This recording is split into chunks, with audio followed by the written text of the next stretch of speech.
Start na tayo guys para sa may second video. And kung na-miss nyo po yung first video guys, pwede nyo i-check sa may channel natin. And don't forget to subscribe sa ating channel. And pakipress na rin yung notification bell para palagi po kayo manonotify. And nag-upload din po tayo about crypto. And kung meron po kayong gustong topic, ayan, about crypto or sa stock market, of course, pwede natin gawa ng separate video yan pagka di po tayo busy. So, let's start. Wait lang. Start tayo SEC. Actually, trending din to, pero of course, di na natin sinama kasi palagi naman siya kasama sa may second video. So, ito na guys, yung sinasabi natin. Yung pattern kasi na to, every time na nagkikreate ng gap, of course, na P-field, ano? So, yung first, eto yun. Okay, sa area na to, merong gap. Okay, pero kinain lang yan, guys. Na-field actually. Same here. May gap. Then, kinain din. After a few weeks. And, this one. So, let's see, no? Possible naman talaga na kumbaga mamimik yung dati niyang behavior, ano? Na ma-field agad yung mga gap na nakakreate. So, sa ngayon, tingnan natin kasi nasa resistance na ulit, ayun, no? So, resistance na ton 33 na yun, 32.9 yung close. Silipin natin sa daily chart, guys. So, as of now, ayan, kasi ang problem natin dito yung resistance with confluence dun sa may trend line natin and sa ating horizontal resistance. Pero guys, pag nag-breakout yan, of course, tuloy ang laban dito, no? For SEC. So, sa ngayon, wala pang breakout. So, still, nandun pa rin. So, of course, tignan natin. Pero once na mag-breakout to at ma-field yung ating gap, of course, magandang ano to, sign. Sinyales. Kasi, papupunta na siya ulit dito sa may labas ng ano natin. Yung triangle pattern. So, remember guys, meron tayong triangle dito. Ayun, no? Okay. So, triangle to guys. And right now, let's see kung magbe-breakout this week, no? Since nasa resistance na nga. So, next natin, DMC. Check natin to. Holding on pa rin dun sa may support, guys.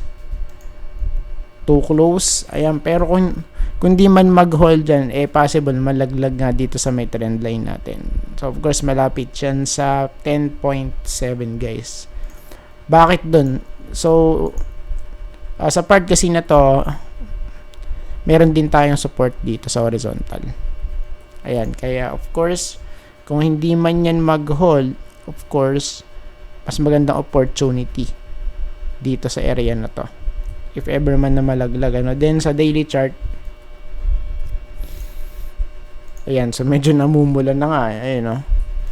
Medyo namumula na. So, sa ngayon, ang kailangan natin is, yun nga, let's wait. If ever nga talaga na malaglag, magandang opportunity yan. So, ngayon, nag-close ng pulahan siya, ayun, no? Red candlestick yung close, ano? Today, for DMC. So, next natin, of course, meron tayo dyan, LTG. Check natin kung meron na bang improvement sa may chart. Meron naman, ano, sa daily chart. So, sa ngayon, tingin ko may chance na mag-retest na dito ulit. Ayan, sa may sinasabi nating major resistance for LTG. Kasi ito yung magiging confirmation natin, na magiging bullish na yung chart, no? Pero sa ngayon, of course, we are still waiting for that. Ayan, kasi wala pa naman, no? Sa daily chart, silipin natin. So, still ganun pa rin naman, ano? At medyo nag-close lang ng mas mataas, okay, kahapon, ano? Sa last candlestick natin. And of course, we're hoping na ano na to, mag-retest na ulit dito para magkaalaman na. And kasi medyo matagal na rin tong ano, no, na patalbog-talbog. Ayan, pag sinilip natin since 2021 pa to guys actually. Ayan. Kung ito lang po isasama natin yung area po na to. Ayan, no? And kasi itong triangle pattern medyo up to mataas yung swing ano. Ayun oh. Malaki yung swing guys And kaya dito tayo nag-base. Ayan. So medyo flat lang siya actually. So next natin LTG, tapos we have TEL. So weekly chart. Okay, so mukhang bumabalik. Nagkaroon ng week guys, ayan, pero syempre i-check natin yan sa daily chart. So sa ngayon, of course bearish muna tayo hanggat hindi nakakabalik sa taas.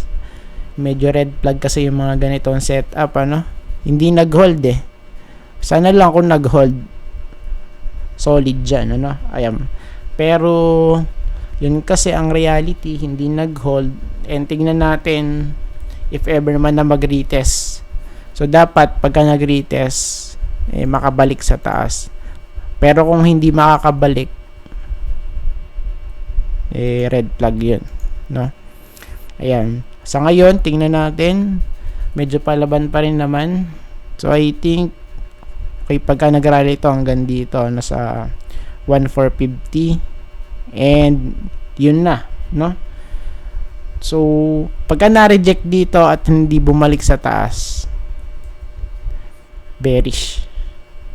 So of course pwede pa yung mapunta rito sa baba sa 1,350, 1,340 na to.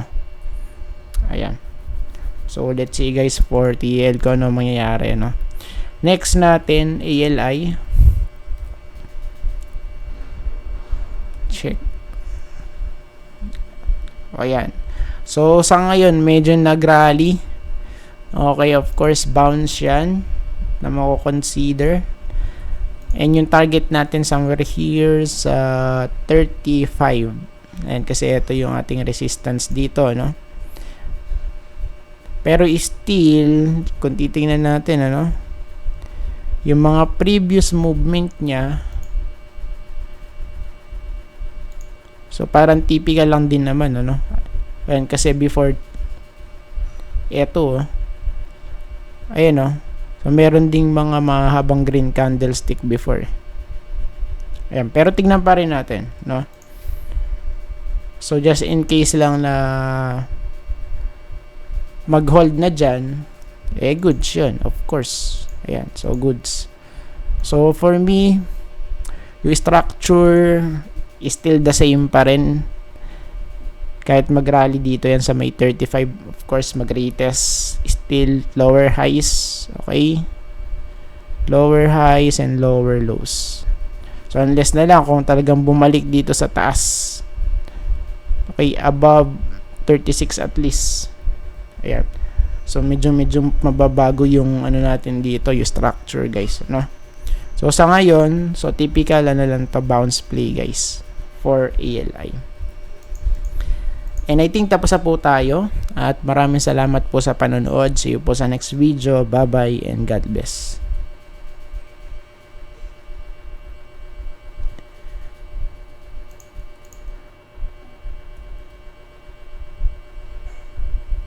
Ay, meron pa pala.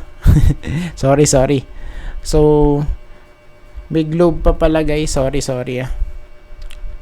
Ayan. Baka magtampo yung globe. Ayan. So, for globe, of course, maganda rin tong setup kasi medyo nag-hold dito sa may taas ng 200. Plus confluence pa dun sa may horizontal support. So, ngayon, of course, I'm thinking na pwede tayong magkaroon ng bounce hanggang dito to retest the resistance. So, at least 2,250. So, yun ang nakikita natin for globe. Then, pagka-check natin yan sa daily chart, same lang din. Of course, typical na ano to, bounce play possible. Pero yung structure is still weak. Ayan, no? Of course, pa downtrend to eh. Or even kahit nga dito, di ba? So of course, sinabi ko naman na yan. 2250. 2240, ano. Ayan. So, let's wait. For me, mataas yung chance na ano dito mag-retest sa may resistance. Ayan. So, I think tapos na po tayo at maraming salamat po sa panonood. See you sa next video. Bye-bye.